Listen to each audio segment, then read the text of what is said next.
इस प्रकार से जब आप लिख करके कॉपी पर प्रस्तुत करोगे तो एग्जामिनर के दिल को मुग्ध कर लोगे कि एग्जामिनर कहाँ कहाँ पर ध्यान देता है, कॉपी चेक करते समय किन किन पॉइंट पर ध्यान देता है। उसको जो लड़का दिमाग में रखता है वही टॉप कर जाता है। याद किए हो तो उसको लिख डालो, अगर नहीं याद किए हो अभी तक तो ये जो पाठक बता रहे हैं इसको याद कर लो, पक्का बेटा 100% आना है।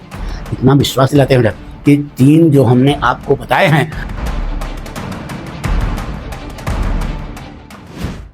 हाँ बेटा देखिए हाई स्कूल के बच्चों के लिए हमने 3 पार्ट का सेंट्रल आइडिया इंपॉर्टेंट बताया। The staff snow, fire and ice और ए टाइगर इन द जू। बहुत सारे लड़कों ने कमेंट करके पूछा है कि सर जी हम इसको कैसे लिखें, तो वो हम बताने जा रहे हैं आज आपको। ठीक है, देखिए बेटा एग्जामिनर कॉपी चेक करते समय किन किन पॉइंट पर ध्यान देता है यह बहुत जरूरी है। ठीक है, कंटेंट जो आप लिखे हो तो सही है, लेकिन वो कहाँ कहाँ पर ध्यान देता है यह मायने रखता है बेटा। अगर उसी को आपने दिमाग में रख लिया तो आपको पूरे के पूरे नंबर मिलेंगे, पूरे के पूरे नंबर मिलेंगे, पक्का है, विश्वास रखो पाठक का। वो एक एक चीज़ पढ़ता नहीं, लेकिन वह टॉपर लड़का टॉप करता है, कम नंबर पाने वाला लड़का कम नंबर पाता है। क्यों? उसका कारण यही है कि एग्जामिनर कहाँ कहाँ पर ध्यान देता है, उसको जो लड़का दिमाग पर रखता है वही टॉप कर जाता है। ठीक है, हमारी बात सुनो ना। दूसरी चीज़, इसी प्रकार से आज सब तीनों बताएंगे हम आपको, और बहुत सरल भाषा में है, बहुत इजी है बेटा। यानी कि एक बहुत कमज़ोर से कमज़ोर लड़का होगा वह भी तैयार कर लेगा बेटा। पहली बात है। दूसरी चीज़ ये बताएं बेटा कि बहुत सारे लड़कों को जैसे हमने बताया होगा कि ये इम्पोर्टेंट है, लड़के रट लिए होंगे, ऐसी बातें हमें मालूम है। तो जो आपने तैयार किया दैट इज़ बेस्ट, लेकिन उसको कॉपी पर कैसे प्रेजेंट करोगे यह चीज़ हम जो बताने जा रहे हैं ये माने रखा आपने। ठीक है, वो जो आपने याद किया उसको कैसे लिखोगे इसको समझो। ठीक है, हमारी बात सुनो। तो कहाँ कहाँ पर एग्जामिनर ध्यान देता है इसको देखो।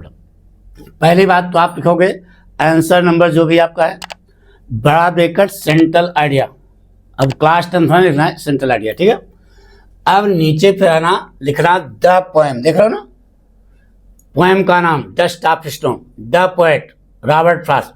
अंडरलाइन यहाँ हेडिंग जरूर कर देना। ठीक है, अब द स्टाफ स्नो का सेंट्रल आइडिया क्या होता है बेटा? सेंट्रल आइडिया माने होता है केंद्रीय विचार, यानी कि संक्षेप में उस कविता में क्या बताया गया है इसको तुम्हें लिखना है, बस साफ साफ बात है। ठीक है, अब देखो बेटा सेंट्रल आइडिया लिखने का एक पैटर्न है। द सेंट्रल आइडिया तुम्हारी गाइड में तुम्हारे गुरुजी ने जो बताया है बेस्ट है, हम उसका बुरा नहीं मानते बेटा, लेकिन एक ऐसा सिस्टम अडॉप्ट करो कि एग्जामिनर प्रभावित होकर के आपको पूरा का पूरा नंबर दे। ठीक है, the central idea of the poem the staff snow, पाठ का नाम आ गया। कंपोज्ड बाय रॉबर्ट फ्रॉस्ट, लेखक का नाम कब क्या नाम आ गया? इज दैट क्या है, बस यही। Small incidents can change our mood and outlook towards life, यह मेन पॉइंट होता है। इस मेन पॉइंट को आप अंडरलाइन जरूर करना, इसको एग्जामिनर जरूर देखेगा, पहली लाइन देख रहे हो ना। इसके बाद आपको जो रटा है, जो बताया गया, जो लिखाया गया वो सब पूरी बात लिख डालो जो आपने रटा है। और जो लड़के नहीं तैयार किए हैं, नहीं रटे हैं, ये सबसे सरल तरीका होता है यही। अब जो लड़के नहीं रटे हैं, जो लड़के रटे हैं उनके लिए इतना तो ऊपर जरूरी है, और जो अब आप तैयार किया उसको लिख डालो, और जो नहीं तैयार किया उसको देखो ना कैसे। The poet whose days was ruined suddenly feels happy and refreshed, कब? When snow falls on him from a tree.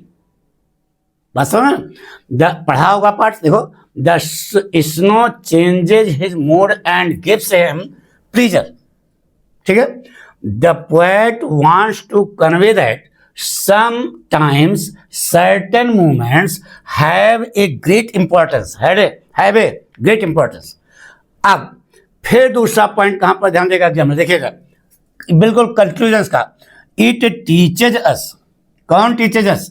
sometimes certain moment, it teaches us that, it माने the poem teaches us, the poem teaches us that even little things in nature can bring hope and positivity.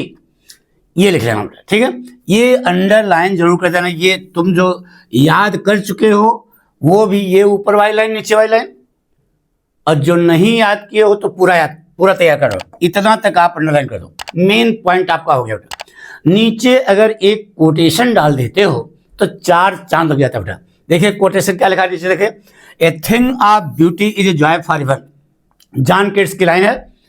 अगर लिख सक बस केवल इतने लिखना है, John केट्स नहीं लिखना, केवल ए thing of beauty is Joy for ever, बस मौज आ जाएगी बेटा। एग्जामिनर पूरे के पूरे आपको नंबर देगा, ठीक है। एक चीज बता बेटा, इसी प्रकार से आप अगर कमेंट करेंगे, लाइक करेंगे, सब्सक्राइब करेंगे तो पाठक का मनोबल बढ़ेगा और आप शॉर्ट क्वेश्चन, लॉन्ग क्वेश्चन, जितने भी प्रकार के प्रश्न हैं सब हम आपको यहाँ पर देंगे। अगर 10,000 लड़का इस पर सब्सक्राइब करता है तो मनोबल बढ़ेगा ना पाठक का। तो आप अपने साथियों को शेयर करते जाओ कि सबसे बेस्ट और सरल तरीका पाठक स्टाइल है, इसको अपना करें। दूसरा देखिए बेटा, क्या लिखा बेटा, फायर एंड आइस वाला, वही लिखोगे answer number so and so, बड़ा ब्रैकेट 41 का लिखना ऊपर, आंसर नंबर जो भी है बड़ा ब्रैकेट, सेंट्रल आइडिया ब्रैकेट बंद, ठीक है, अंडरलाइन कर देना। जितनी हेडिंग डाली जाए ध्यान रहे वो सारी अंडरलाइन हो चाहिए बेटा। द पोएम, द पोएट, देखो अंडरलाइन है ना। पोएम के आगे, पोएम का नाम फायर एंड आइस और पोएट का नाम रॉबर्ट फ्रॉस्ट, ये भी इसके भी लेखक रॉबर्ट फ्रॉस्ट है। अब इसका सेंट्रल आइडिया, मेन पॉइंट कहाँ कहाँ पर एग्जामिनर ध्यान देता है, आइए बेटा देखते हैं। The central idea of the poem fire and ice composed by Robert Frost is that, देखो is that two possible ways could end the world, ये देखिए मेन पॉइंट है, is that two possible ways could end the world। यही कह रहा ना कि 2 संभावित मार्ग इस संसार को नष्ट कर सकते हैं, ठीक है। आगे लिखा बेटा, अब आगे कुछ आगे अंडरलाइन नहीं है, आगे जो आपने तैयार किया उसको लिख डालना। अगर जो लड़के नहीं तैयार किए हैं उसको ये पढ़ ले। क्या लिखा बेटा, in the opinion of some people the world will end in fire and others opinion is that, दूसरे की राय यह है कि it will end in ice, it will end. अब देखो क्या है ये आइस, क्या है लिखा ना, ये फायर क्या है और आइस क्या है, इसको आगे बता रहे। Fire stands for human desire, greed and anger. Fire किसके लिए बेटा, human desire, greed and anger. And ice symbolizes हेटेड एंड इंडिफरेंस, यानी बर्फ किसका प्रतीक है और फायर किसका प्रतीक है इस पोएम में, ठीक है। The poet believes both things, दोनों चीजें are destructive enough to bring ruin, दोनों चीजें बर्बादी को ले आने के लिए पर्याप्त हैं। इसी प्रकार से आप जो है ये पॉइंट अंडरलाइन करो, और ये the poet believes both things are destructive enough to bring ruin, चाहे फायर हो चाहे आइस हो, दोनों जो है बर्बाद कर देंगे संसार को, ठीक है। अब देखिए बेटा, इस प्रकार से ये अंडरलाइन करना है, ये अंडरलाइन करना है, बीच में जो आपने याद किया है वो आपको लिखना है, साफ साफ बात है।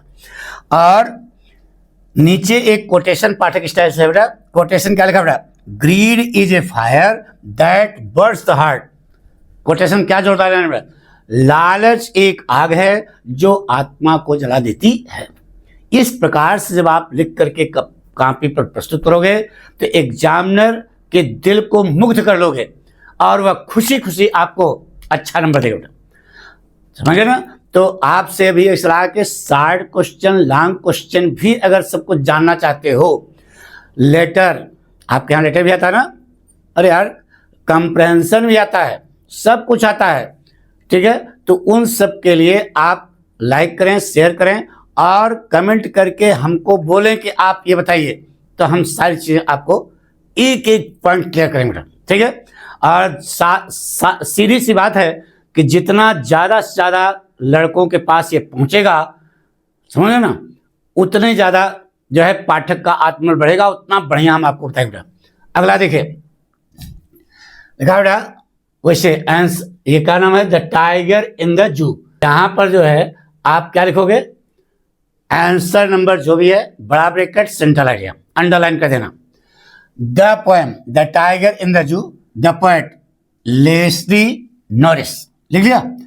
अब वही स्टाइल है बेटा कि 2 पॉइंट पर शुरू में और लास्ट में, एग्जामिनर कॉपी चेक करते हुए शुरू में और लास्ट में जरूर देखता है बेटा, पक्का। कोई भी क्वेश्चन होगा उसका शुरू और अंत जरूर देखेगा। अगर वही शुरू और अंत, शुरुआत और अंत आपने अच्छे ढंग से परफॉर्म कर दिया तो एग्जामिनर आपको पूरा का पूरा नंबर देता है। बीच में क्या लिखा उसके पास समय नहीं होता पढ़ने के लिए। चलते बेटा, देखिए आपको सिखाते हैं। The central idea of the poem the tiger in the zoo composed by Leslie Norris is that, क्या है central idea, is that it is cruel to keep wild animals in the small cell, in है यहाँ पे, in the small cell at the zoo, यानी कि यहां से यहां तक आपको क्या करना है, अंडरलाइन करना। क्या सेंट्रल आइडिया सोचो, इज दैट, सेंट्रल आइडिया यह है कि it is cruel to keep wild animals in the small cell at the zoo. यही मेन पॉइंट है, यह एग्जामिनर देखेगा पक्का, ठीक है। अब कहां से, अवे फ्रॉम द फॉरेस्ट, जंगल से दूर चिड़ियाघर के एक छोटे से सेल में जंगली जानवरों को रखना, यह निर्देश देता है। यही मेन पॉइंट पक्का। अब उसके बाद आपको जो याद किए हो तो उसको लिख डालो, अगर नहीं याद किए हो अभी तक तो ये जो पाठक बता रहे हैं इसको याद कर लो, पक्का बेटा 100% आना है। इतना विश्वास दिलाते हैं बेटा कि 3 जो हमने आपको बताए हैं, अगर आपने सही ढंग से तैयार किया है एक एक चीज तो निश्चित है कि आपको पूरे के पूरे नंबर मिलेंगे बेटा, ठीक है, लिख लिया। अब लेकिन जो नहीं याद किया, देखो क्या लिखा बेटा, in the cage of the zoo a tiger feels angry, helpless and unhappy. यहां तक अंडरलाइन कर देना। यहां तक अंडरलाइन इसलिए करवा रहे हैं कि पिंजड़े में चीता जो है क्या महसूस करता है, एंगर महसूस करता है, हेल्पलेस असहाय महसूस करता है, दुखी रहता है। Because his freedom is taken away, क्योंकि उसकी स्वतंत्रता क्या कर ली जाती है, छीन ली जाती है। But in the forest, he takes the enjoyment, underline नहीं करना, he takes the enjoyment of catching the healthy deer passing through the long grass near the water sources। पढ़ाया गया होगा पूरी बात। पानी के नजदीक लंबी लंबी घासों से गुजरते हुए स्वस्थ हिरण को पकड़ने का वह आनंद लेता है।